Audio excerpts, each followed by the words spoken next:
সালাম আলাইকুম। আমরা সবাই ভালো আছি, আনন্দে আছি, আল্লাহর কেয়ারে আছি। আল্লাহ তার কেয়ারে থেকে তার কোন ভয় না, কি বলো? এবং শয়তানের চক্রান্ত অবশ্যই দুর্বল।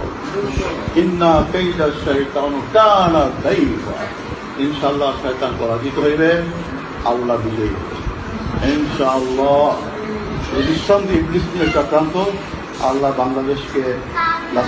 বাংলাদেশকে মুশরিকদের গোলাম করে দেবেন না ইনশাআল্লাহ। আল্লাহ আমাদের পরীক্ষা করছেন, হাত্তা জুলজুলনা জুলজুল হাত্তা ইয়াকুল রাসূলা মাতা নাসরুল্লাহ আলা ইন্না নাসরুল্লাহ করিব। এখন জুলজুল ভাবছিল না, জুলজুল ভাবছিল, এখন আল্লাহ চাইবে ইনশাআল্লাহ। নিঃসন্দেহে ইহা একটি শয়তানের চক্রান্ত, এবং শয়তান চক্রান্ত পরাজিত হবেই। আল্লাহ বাংলাদেশের 16 কোটি মানুষকে মুশরিকদের হাওলা করবেন না ইনশাআল্লাহ।